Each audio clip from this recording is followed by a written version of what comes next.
नमस्कार दोस्तों, कैसे हैं आप लोग। आशा है आप लोग अच्छे होंगे। दोस्तों, आज हम रथ का डवाडोल होना कहानी का दूसरा भाग लेके आए हैं। तुम तो ऐसे चीख चिल्ला रहे हो जैसे मैं प्रोफेसर नवल की कार में लिफ्ट लेकर नहीं बल्कि मुंह काला करा के आ रही हूँ। उस दिन पहली बार दीप ने विरोध किया। तड़ाक एक झन्नाटेदार थप्पड़ गाल पे पड़ा।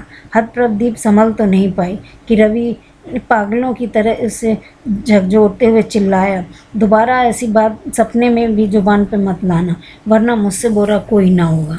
अपने अंदर का विष उगल रवि ने दीप को छोड़ दिया, किंतु श्रीहीन हो चुकी दीप का शरीर अपने को संभाल न सका और लहराता हुआ नीचे गिर पड़ा।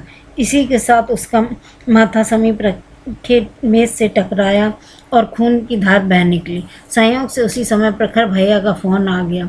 दीप ने पहले बोली, मगर ठीक हो तो वीडियो कॉल करो। प्रखर भैया का मन शांत नहीं हो पा रहा था। भैया ने बहुत कोशिश की लेकिन दीप ने वीडियो कॉल नहीं की। जानती थी केवल उसका ही बन के रहना होगा। वह और कोई तर्क मानने को तैयार ही ना था। दीप घर चल, मैं तुझे ऐसे इंसान के पास नहीं छोड़ सकता। प्रखर भैया ने उसी दिन डिसीजन ले लिया। भैया, रवि मुझसे बेइंतहा प्यार करते हैं इसलिए ऐसा कह रहे हैं। यह प्यार नहीं वहशीपन है। आज इसने तेरा सिर फोड़ा है, कल कुछ और कर सकता है।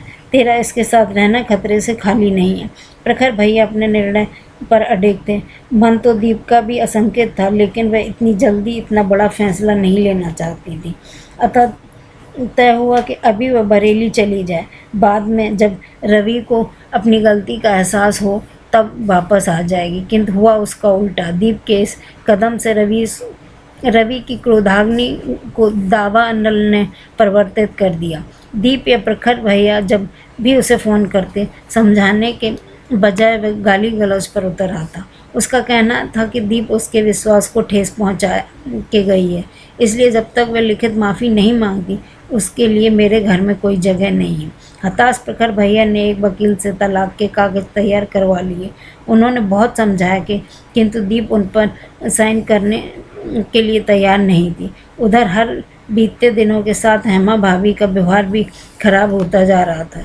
दीप को लेकर प्रखर भैया से उसकी अक्सर बहस हो जाती थी। उसके चलते दीप को स्थिति सांप छछूंदर जैसी हो गई थी। उसको ना तो रवि के पास लौटते बन रहा था और न ही यहाँ रहते। पिछले महीने जरा सी बात पर हेमा भाभी ने उसे धक्का दे दिया।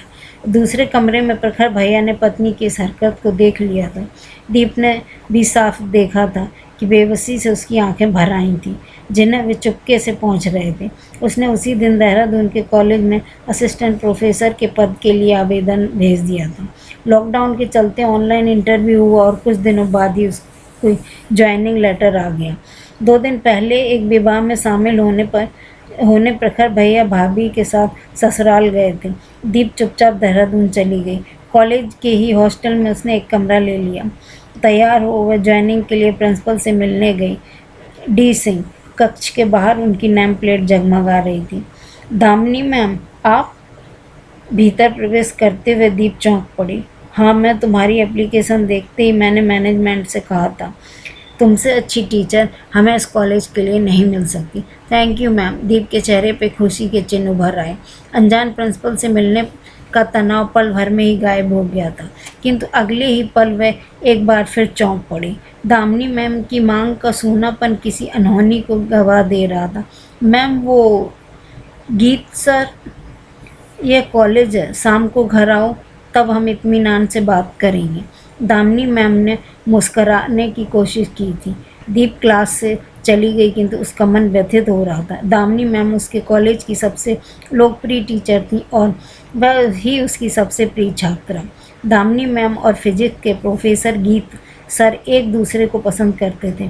सभी जानते थे कि दोनों शादी करने वाले हैं। एक दिन खबर आई कि गीत सर का चयन हुआ है आईएएस के लिए, तो पूरे कॉलेज में चर्चा हो गई थी कि पता नहीं अब ये दामिनी मैम से शादी करेंगे या नहीं। फेयरवेल पार्टी में बधाइयों के बीच जब गीत सर के बोलने का नंबर आया तो उनका कहा गया पहला वाक्य आज भी दीप को अच्छी तरह से याद है। दोस्तों, आप सब कल शाम मेरी और दामिनी जी की रिंग सेरेमनी में आमंत्रित हैं। ज्वाइनिंग से पहले मैं आपकी सबसे अच्छी टीचर को चुरा ले जाना चाहता हूँ। बहुत देर तक तालियों की गूंज गूंजती रही। सभी के होठों पर दामिनी मैम के भाग और गीत सर की शराफत के चर्चे थे। अगले महीने दामिनी मैम शादी करके चली गईं। 7 साल बीत गए।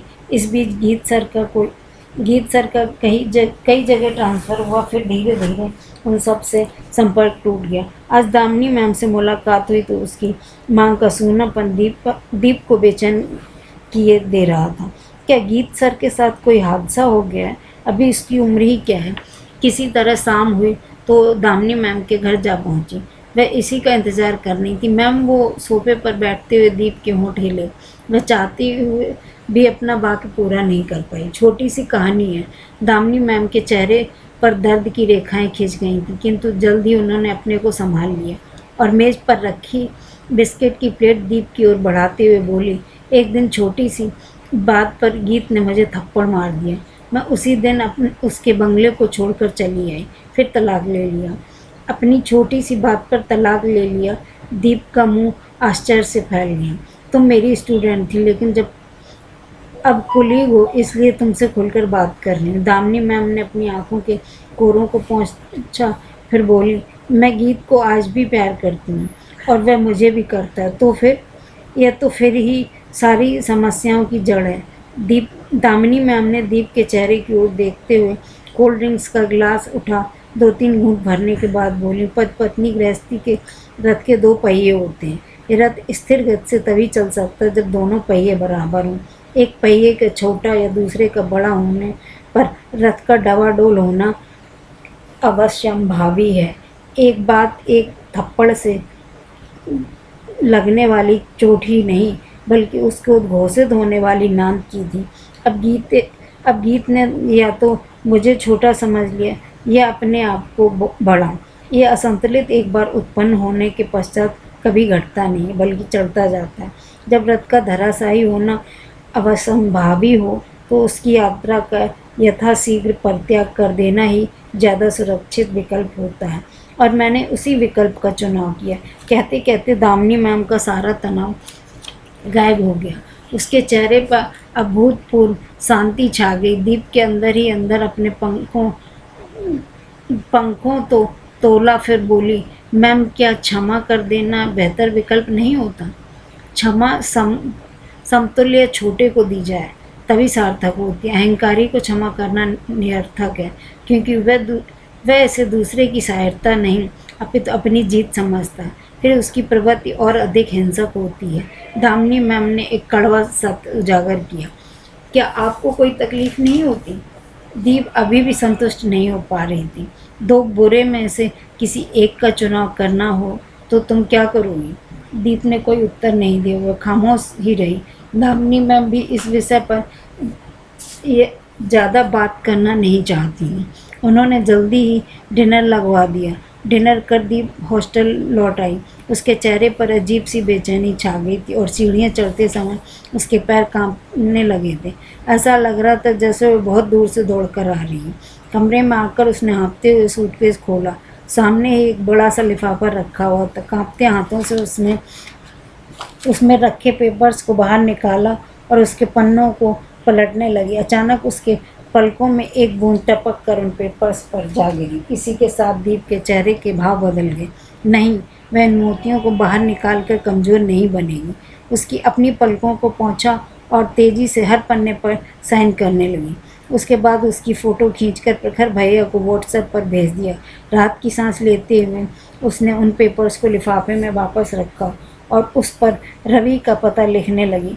असंतुलित रथ की हमसफ़र यह भी नहीं बनेगी। लिफाफे को बंद कर उसने मेज़ पर फेंका और बिस्तर पर लुढ़क गई।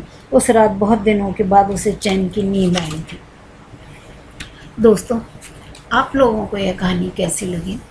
अगर आप लोगों को यह कहानी अच्छी लगी, इसमें से कुछ भी अच्छा लगा हो, तो प्लीज़ लाइक कीजिए, सब्सक्राइब कीजिए और सपोर्ट कीजिए।